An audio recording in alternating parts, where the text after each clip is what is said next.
Hi everyone, it's Peyton from Rackets Runners again. Today we're going to take a look at our top supportive running shoes. Before we dive in, please come visit us in store or check us out at racketsandrunners.ca. So before we go into the different support shoes, first I want to talk about what a support shoe actually is.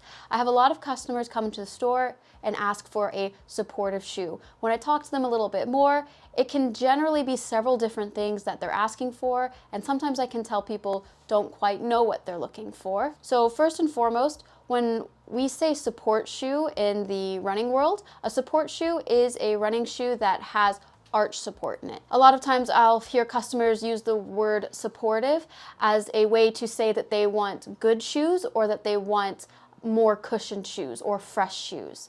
When we talk about support shoes, we are talking more so about that there is arch support built into the shoe. So who needs a truly supportive shoe with arch support? These types of shoes tend to be for people who excessively pronate. Now, this gets a little bit of a gray area because pronation is natural in the gait that our foot takes while we run, but there are some people who overpronate, and sometimes that can cause issues further down the line, and they find a supportive shoe with that arch support helps them feel better and keep running longer than a neutral shoe, which is what most running shoes are, and that has no true arch support. Some people who overpronate will have already diagnosed that issue and might have gone to a podiatrist to get orthotics made for them, and so they wear those in their running shoes. So in that case, you would want a neutral shoe to put your orthotic in so it doesn't overcorrect you. If that's not the case, or there are some people who don't like running with orthotics, or there are some people whose overpronation isn't extreme enough to impact their daily life to get orthotics, but they do find that it is helpful for their running, that's when you want to look more towards a supportive shoe. Again, it's always good to get an expert's opinion because if you're running without supportive shoes and you need them, that can cause issues. And if you don't need supportive shoes but you end up purchasing a pair, that can also be irritating in the long run. By experts, I mean a more experienced shoe fitter like us at Rackets and Runners. If you need more of a medical type of expertise, then it's good to reach out to your doctor or a physio. They can dive a little more deeper into the issue, like whether or not you need orthotics or if there's certain exercises you need to help build up your muscles to help alleviate any irritation. So now that we know the difference between a supportive and a neutral shoe, let's dive into the different support shoes that are available on the market. First and foremost, I want to take a look at Brooks. Brooks' supportive lineup is going to be the Adrenaline GTS 25 and the Glycerin GTS 22. GTS in the Adrenaline GTS and the Glycerin GTS stands for Go-To Support. So this is Brooks' special support system where not only is there added arch support underneath the midfoot here, they also add these rail guards along the outside of the shoe. So that's what the GTS system is. And what that does is that it essentially cups your foot and the back of your foot while you're running. And it just gives you a little bit more correctiveness and kind of props your foot in place. Personally, I find this to be really helpful, especially on longer runs where my foot is starting to get a little bit more tired and my gait is starting to get more sloppy.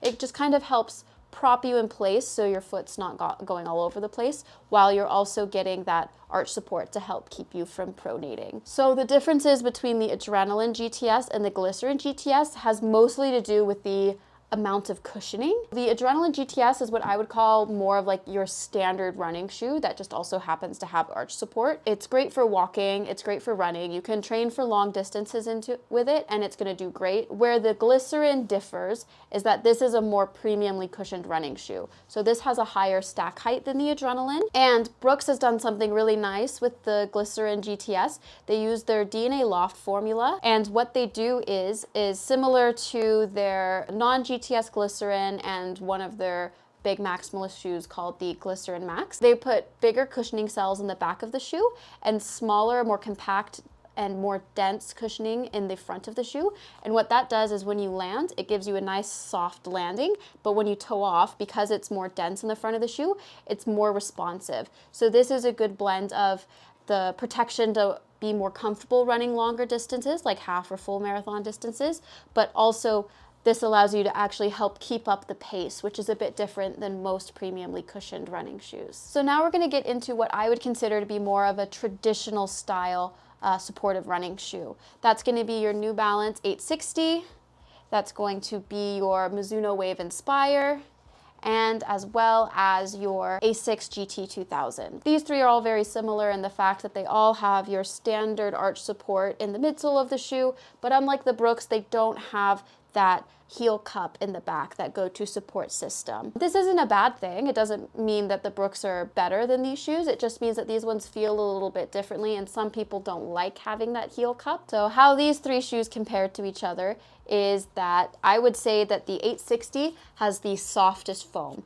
The 860 uses New Balance's Fresh Foam X technology, which is a very plush, spongy feeling foam, which is really nice for longer distance running. Whereas the GT2000 by Asics and the Mizuno Wave Inspire have a little bit of a more firm, responsive cushioning system. These two shoes are going to feel a little bit more responsive, and if anything, I would say the Wave Inspire is a little more in between the New Balance and the Asics, because the Wave Inspire does use their two-tiered cushioning technology, so it has a more responsive layer of foam and a more cushioned layer of foam. Fit-wise, how these fit differently, the Asics and the Mizuno tend to fit a little bit on the narrow side. It doesn't mean that they're narrow by any means, but comparatively to the New Balance, these ones fit a little bit more snug, whereas the New Balance I find has a bit of a wider toe box. For those of you who are interested in a supportive shoe but are also intrigued by the more maximalist style shoes like the Hoka Bondi, Hoka does have a supportive option in the maximalist category, and that is the Arahi 8. This combines both Hoka's maximalist technology with a bit more arch support that you want in a supportive shoe. So what they do is that, again, they have that arch support built up here in the shoe here, and you can see they're highlighting it with this color here. But they also use a more classic H-frame by Hoka, kind of like the Brooks GTS system, but this is Hoka's bread and butter, is the H-frame kind of comes up, cups the foot along the sides, and then that combined with a greater stack height along the bottom of the shoe, stiffness of the shoe, and then this rocker shape in the bottom of the shoe allows the shoe to help you move on to the next step. So what this does is it takes a little bit of energy out of each step you have to take because the shoe wants to roll with you. And also for those who suffer from forefoot issues like forefoot arthritis or people who have plantar fasciitis, this stiff-soled rocker-style shoe can help keep those issues from being aggravated. And if you have those issues and you pronate, this also has that arch support to help you as well.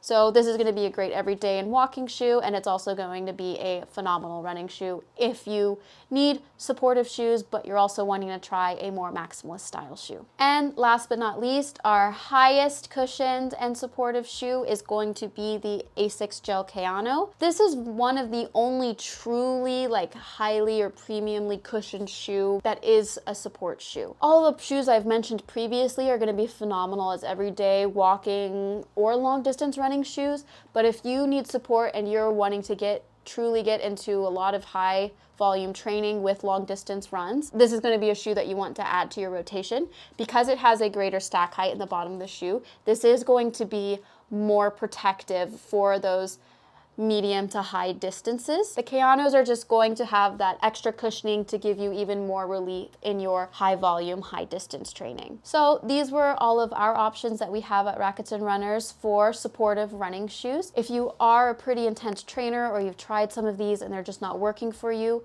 these are just the bridge for people who overpronate but don't want to or don't have orthotics.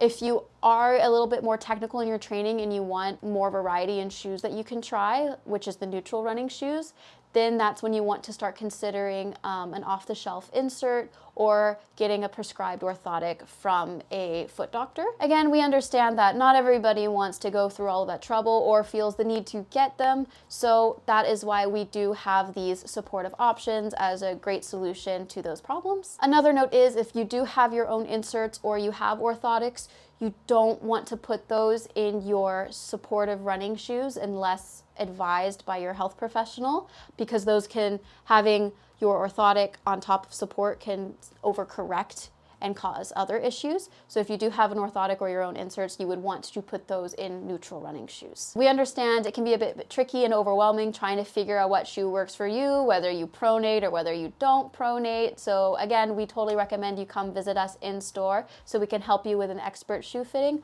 or you can check out our shoes online at racketsandrunners.ca.